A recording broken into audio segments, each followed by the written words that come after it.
Hi friends, ఇగో నేను మా కట్టెల పొయ్యి మీద పెంక పెట్టి ఇగో మా ఊరు నుంచి వెళ్ళి చింతపండు మా నాన్న తెచ్చాడు. అయితే అందులో చింతగింజలు వెళ్ళినాయి. ఈ చింతగింజలు అనేది ఇప్పుడు అందులో వేసుకొని వేపుతా అనమాట.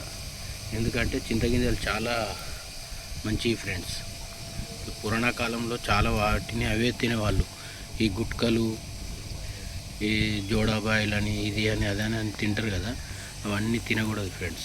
ఎందుకంటే అవి ప్రాణాంతకం, చాలా ప్రాణానికి హాని చేస్తుంటాయి. ఇలాంటివి తింటే మనకు టైంపాస్ అయితే మన హెల్త్కి కూడా చాలా మంచి అన్నమాట. చూడండి ఎలా చేస్తాను. పెంక వేడెక్కినాక వీటి మీద పెంక మీద ఇలా పోసుకోవాలి ఫ్రెండ్స్.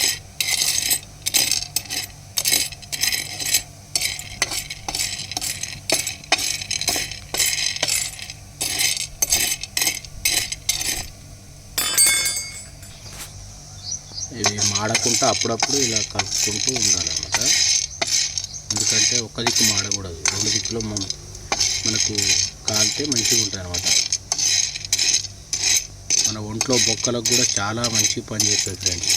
ఇలాంటి చింతగింజలని మీరు ఇలాగనే చేసుకొని తినండి. రోజుకు ఒక 4-5 తినండి, చాలా మంచిది అన్నమాట.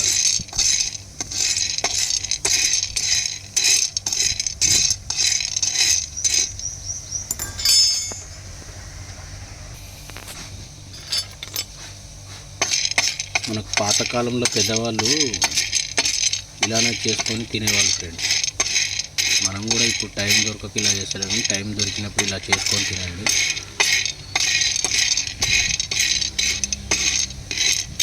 రోజుకు ఒక 4-5 అట్లా తినండి, చాలా మంచిది ఫ్రెండ్స్. కొందరు గుట్కలు అవి ఇవి తింటారు కదా, అవి తినకుండా ఇలాంటివి తినండి, చాలా మంచిది. డ్రైవర్లు కూడా డ్రైవింగ్ చేసేటప్పుడు గుట్కలని ఏదేదో తింటుంటారు కదా, అలాంటివి తినకుండా ఇలా చేసుకొని మన స్టీరింగ్ పక్కన పెట్టుకొని రన్నింగ్లో నిద్ర రాకుండా కొంచెం రన్నింగ్లో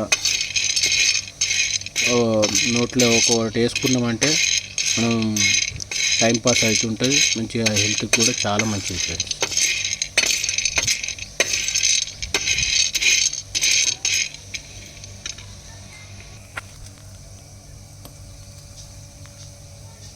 బొగ్గులు ఇలా వేస్తే ఏంటంటే కొంచెం మంచిగా జల్దీ కాలుతాయి అన్నమాట.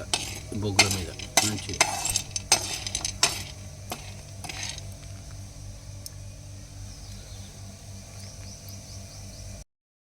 కాలినాక ఇలా కొంచెం ఇలా పోసుకోవాలి. పోసుకున్నాక కొంచెం చల్లగా అయినాక ఈ డబ్బాలో మనం పెట్టుకోవాలి, స్టోరేజ్ చేసుకొని. రోజుకు 4-5 తిన్నాం అనుకో, చాలా మంచిది ఫ్రెండ్. ఓకేనా, బాయ్, ఉంటా మరి.